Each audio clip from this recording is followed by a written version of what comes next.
Anísio era um personagem muito peculiar. Um homem de pequena estatura, muito magrinho, pequeno, cabelos negros, curtos.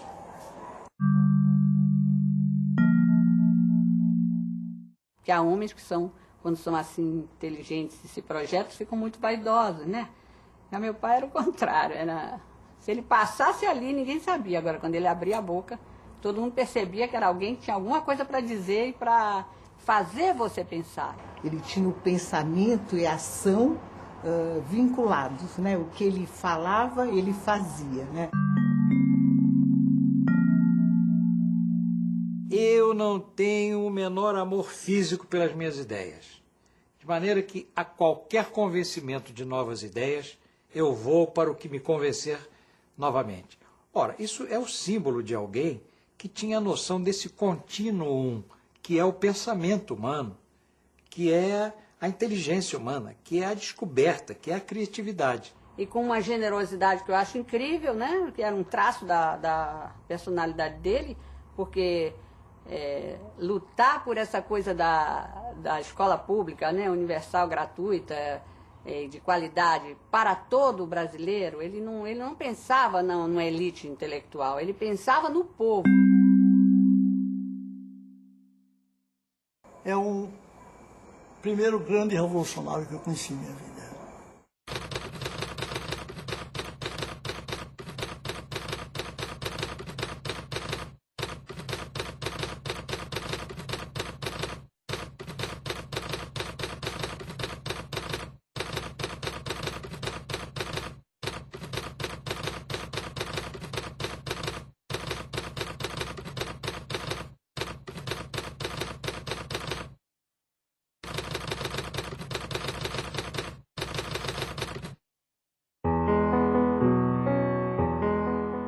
Anísio Teixeira, meu pai, nasceu em Caetité, uma cidade do Alto Sertão da Bahia, interior, né?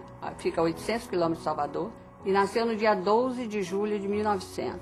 O que o levava, depois de grande, a comentar que ele pertencia a 2 séculos, ao último ano do século XIX e aos primeiros do século XX. Anísio era filho de Deocleciano Pires Teixeira e de Ana Espínola Teixeira, a Dona Ana.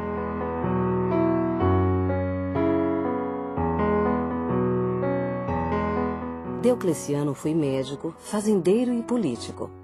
Homem extremamente influente em Caetité e na capital. Dona Ana, filha de uma rica e tradicional família baiana. A família tinha uma fazenda que era do tamanho do antigo estado da Guanabara, só para vocês terem uma ideia, 20 mil léguas de Rio São Francisco.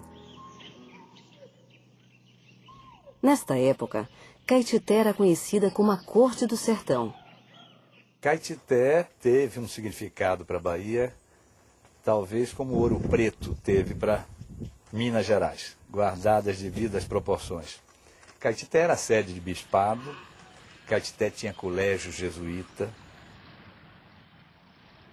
Ainda em Caetité, Anísio faz o curso primário no São Luís, conhecido como Colégio dos Padres, que era da Ordem dos Jesuítas. Ele sempre foi muito atraído pela natureza. Pequenos animais, insetos, tudo isso fascinava meu pai. Isso é um fascínio que se estendeu até a vida adulta. Ele tinha besouros, besouros mais diferenciados, mereciam dele uma atenção especial, ele pegava, o pessoal às vezes até se assustava com a forma pela qual ele se aproximava de alguns desses bichos ou insetos. A Europa vive a Primeira Grande Guerra, quando Anísio viaja pela primeira vez para Salvador, para estudar em regime de internato no Colégio Antônio Vieira. Eu me lembro, ele sempre comentava que aos 16 anos ele teve a experiência primeira na vida de ver o mar, coisa que o deixou literalmente fascinado. O Colégio Antônio Vieira também era um colégio da Ordem dos Jesuítas. Nesse período, ele expressou seu desejo de ingressar na vida religiosa. Eu acho que a formação religiosa, que já vem desde Caetité, no Colégio São Luís, e também na própria estrutura familiar a qual ele estava incluído, na própria estrutura familiar que ele estava incluído, é reforçada com internato. Meu pai passa realmente a ter uma dedicação religiosa que extrapolava um pouco aquele vínculo religioso dos outros alunos, talvez. Provavelmente, teve muita influência a sua amizade com o padre português Luiz Gonzaga Cabral, um grande erudito, considerado um dos maiores pregadores da Península Ibérica. Naquela época, os rapazes muito inteligentes eram cooptados pela igreja, né? A igreja gostava de homens muito inteligentes, estudiosos, né? Anísio quis entrar para a Companhia de Jesus, que era da mesma ordem religiosa do seu amigo. Mas essa decisão foi veementemente combatida por seus pais.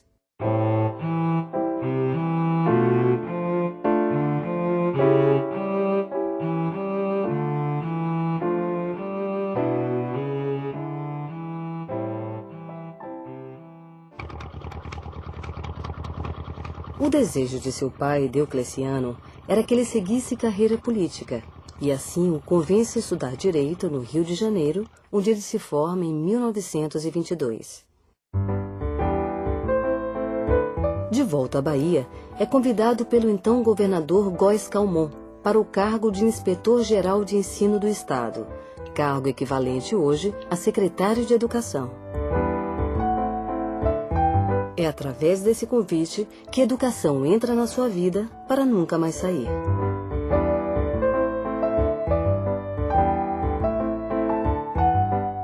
Nesse período, então, quando ele começa a se interessar pela questão educacional, ele vai tomar contato com um livro que vai ser bastante importante nesse iniciozinho da concepção dele de educação, que vai ser Os Métodos Americanos de Educação, escrito por um educador belga chamado Omar Bouise. Neste livro, Bouise divulga o que viu nas escolas americanas, principalmente a prática de trabalhos manuais e corporais associados ao ensino formal.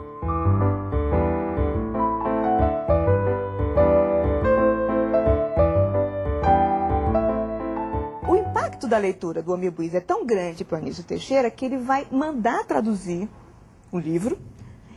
Esse livro, a primeira parte, basicamente, que ele vai mandar traduzir, e ele vai distribuir para todos os professores da Bahia, professores primários que estão em atuação na Bahia.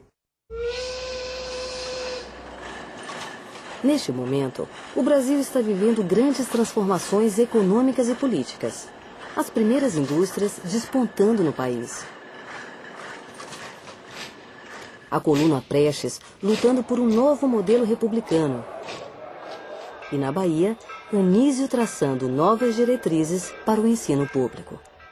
Nesse primeiro momento, ele está muito próximo da igreja. Então, ele vai... Esses conceitos ligados a uma educação católica que ele está trazendo da sua formação jesuítica, ele vai progressivamente abandonar. E o primeiro momento de ruptura vai ser justamente com a leitura do Omar Bouise. Não vai ser uma ruptura total, ele vai fazer conciliações e ele só vai conseguir fazer uma ruptura maior com esse pensamento católico de educação a partir do momento em que ele de fato viaja aos Estados Unidos e ele toma contato com segunda grande influência, e aí sim que vai ser uma influência perene, porque o Omar Bouise ele vai abandonando, que vai ser o John Dewey. A primeira viagem de Anísio Teixeira à América, né, aos Estados Unidos, é em 1927. Ele vai comissionado pelo governo da Bahia, na época ele era diretor de instrução, né, com o Góes Calmon, e ele vai visitar escolas americanas. É onde ele começa, ele descobre a América nessa viagem. Ele volta realmente impressionadíssimo, né? Porque ele vê um novo panorama na questão das escolas, dos espaços físicos. O Brasil não tinha escolas com prédios construídos para a escola, era tudo improvisado, né? Tinha um galpão, ficava uma escolinha e tal. Então ele vê que é necessário criar essa ambiência, né? Para que a criança esteja feliz, uma escola alegre, uma escola... ele defendia sempre isso, né? Que a escola tem que ser um ambiente onde a criança se sinta livre e feliz, né? Esta viagem foi decisiva para fortalecer seus conceitos e ideias sobre educação, através do sistema educacional americano, e principalmente o contato com as ideias do filósofo e pedagogo John Dewey. O Dewey era pragmático, né? O Dewey preparava o indivíduo para o mundo. Esse que é o pragmatismo, preparar o indivíduo para o mundo, né? Mas Segundo o Anísio Teixeira, esse mundo não é só o mundo que a gente vive, mas é o mundo que se constrói cotidianamente. Tem um dado que ele comentava que, a respeito da crítica à maneira de se educar no Brasil, que ele dizia que, olha, uma das coisas que me irrita e me indigna é realmente a gente promover uma educação onde eu sou capaz de ensinar todos os nomes de geladeiras, toda a história da geladeira e não ensinar como funciona a geladeira. Ele achava que essa era um grande crivo entre essa educação ibérica que nós importamos, essa educação europeia nossa, e talvez a educação americana no sentido aí sim de trazer uma linhagem mais pragmática.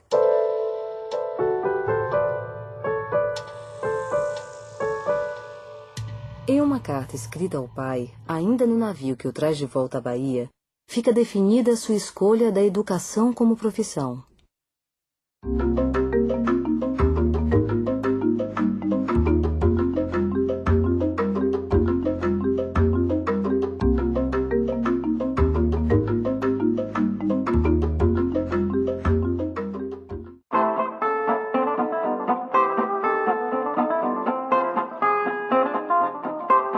Anísio volta para os Estados Unidos em 1928 para fazer mestrado no Teachers College da Universidade de Columbia, em Nova York. Nesse momento, é colega de Gilberto Freire e ambos são alunos do DIU. Esta viagem torna-se fundamental na sua vida, pelo aprofundamento de seus estudos na área de educação, pelo encontro com Monteiro Lobato e principalmente pela sua redefinição religiosa. A chegada, como ele dizia, à América e o conhecimento com Lobato foram os desencadeantes assim para ele romper com as pretensões religiosas e se assumir mais como um livre pensador, como ele se definia. É interessante, né? Porque é muito difícil você se livrar das experiências que são muito marcantes, né? O Anísio, ele transferiu o sacerdócio, né, para a educação, que ele encarava como uma missão mesmo, né? Meu pai é um missionário da educação. Ele viveu e sentiu e trabalhou e pensou e executou como se fosse um missionário.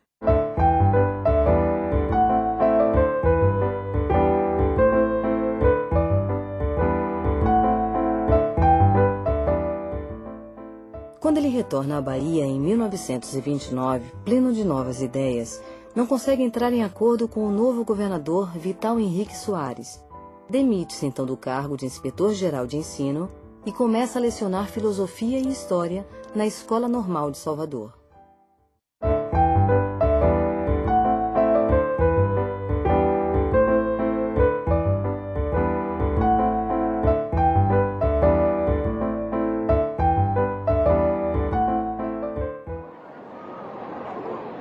Os anos 30 são muito marcantes na vida brasileira, com a Revolução mudando a paisagem política do país e na vida pessoal e profissional de Anísio. Ele vai receber o convite para fazer a reforma da instrução pública no Rio de Janeiro. Então, nesse momento, o Rio de Janeiro é Distrito Federal, isso significa o quê? Significa que ele é a capital da República. Então, não só o Anísio está indo para reformar a instrução pública de um município, mas ele está indo mais do que isso para criar uma reforma que vai ser a vitrine para os diversos estados da federação. Então, isso é importantíssimo e ele está muito ciente desse papel fundamental que ele vai atuar. Anísio cria o Instituto de Educação, responsável pela formação dos professores da rede pública e algumas escolas experimentais. Em 1932, Anísio fica noivo e casa-se com Emília Teles Ferreira. E minha mãe era uma pessoa muito alegre, era uma casa cheia. Ela cantava, dançava, tudo que meu pai não sabia fazer. Essa coisa que eu falei que ele era meio desajeitado, não aprendeu a dançar, não conseguia marchar, não cantava, né? A coisa dele era todo aquele trabalho intelectual tradicional, né? Eu estou falando com essa ênfase nela porque é só Anísio Teixeira, mas minha mãe foi uma força na coisa da personalidade, no sentido assim de meu pai, de abrir um lado para ele, que ele chamava minha professora de alegria.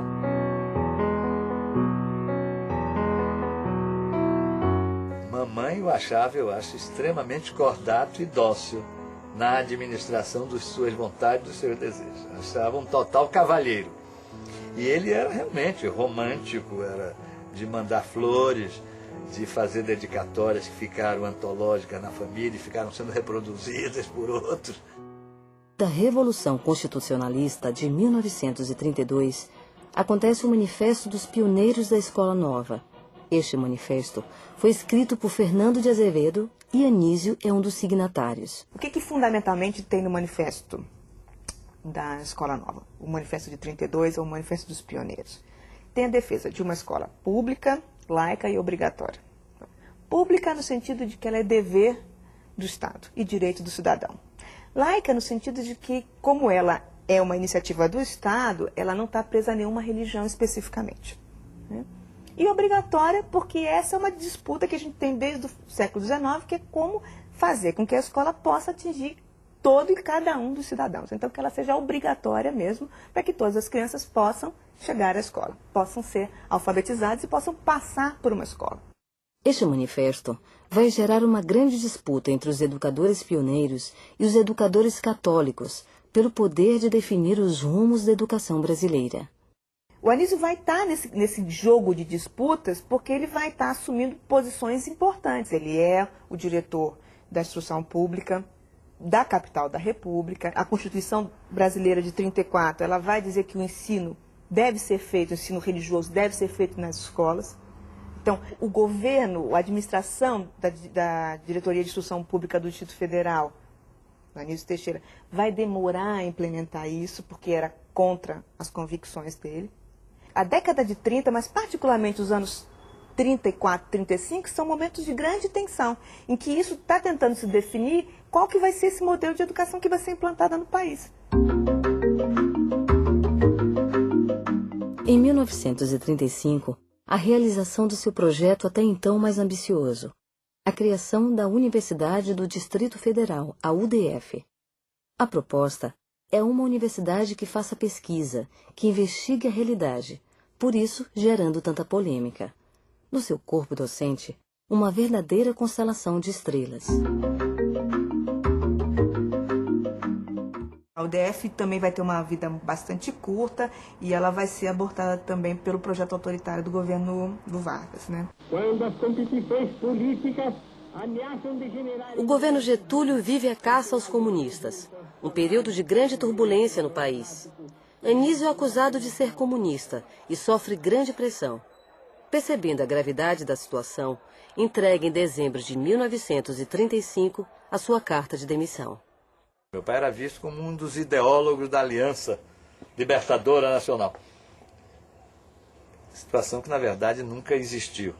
Meu pai não chegou nunca a ser um militante político, militante no sentido partidário. Era um homem de esquerda, mas um homem que seguramente um regime de direita ou de esquerda não tolerariam com muita receptividade, porque ele era suficientemente inquieto e antidogmático para se enquadrar numa estrutura mais rígida, mais ortodoxa no sentido ideológico.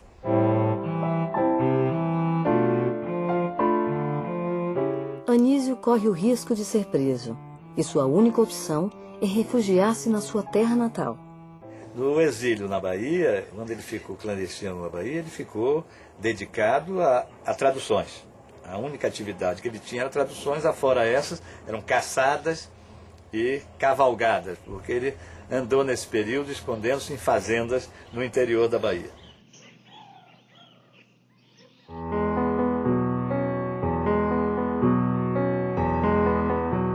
Durante o exílio, nascem seus 4 filhos, Marta Maria, Ana Cristina, a Babi, Carlos Antônio e José Maurício. Ainda no exílio, dedica-se à exploração de manganês, revelando-se um grande empresário. Uma atividade comercial onde ele tem sucesso também, interessante isso, né? Não tem nada a ver com a cabeça dele, mas ele tem sucesso. Porque ele era um grande administrador também, né? Um pensador e um administrador. O final da Segunda Guerra significa a vitória das forças democráticas no cenário mundial, gerando no Brasil a grande crise do Estado Novo.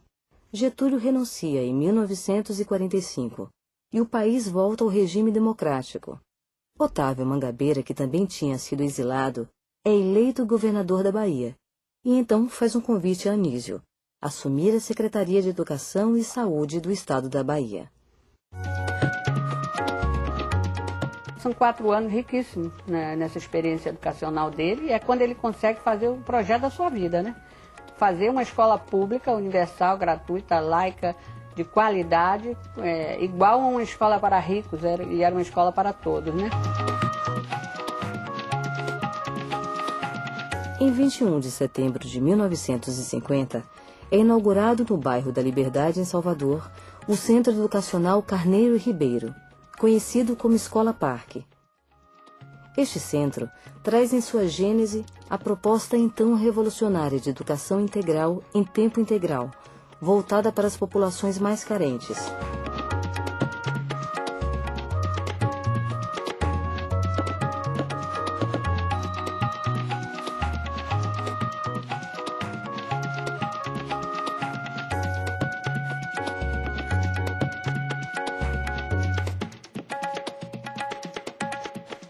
E com isso, Anísio mostrava o que para ele era importante, uma educação para a criação de conteúdos interiores capazes de interpretar o mundo e para o fazer. Anísio era fascinado pela educação do fazer. Anísio tinha fascinação, ele costumava dizer, eu não entendo porque todas as profissões que são com a mão são mal pagas e todas as profissões que não usam a mão são bem pagas. Quando a mão é que é a responsável pelo fazer.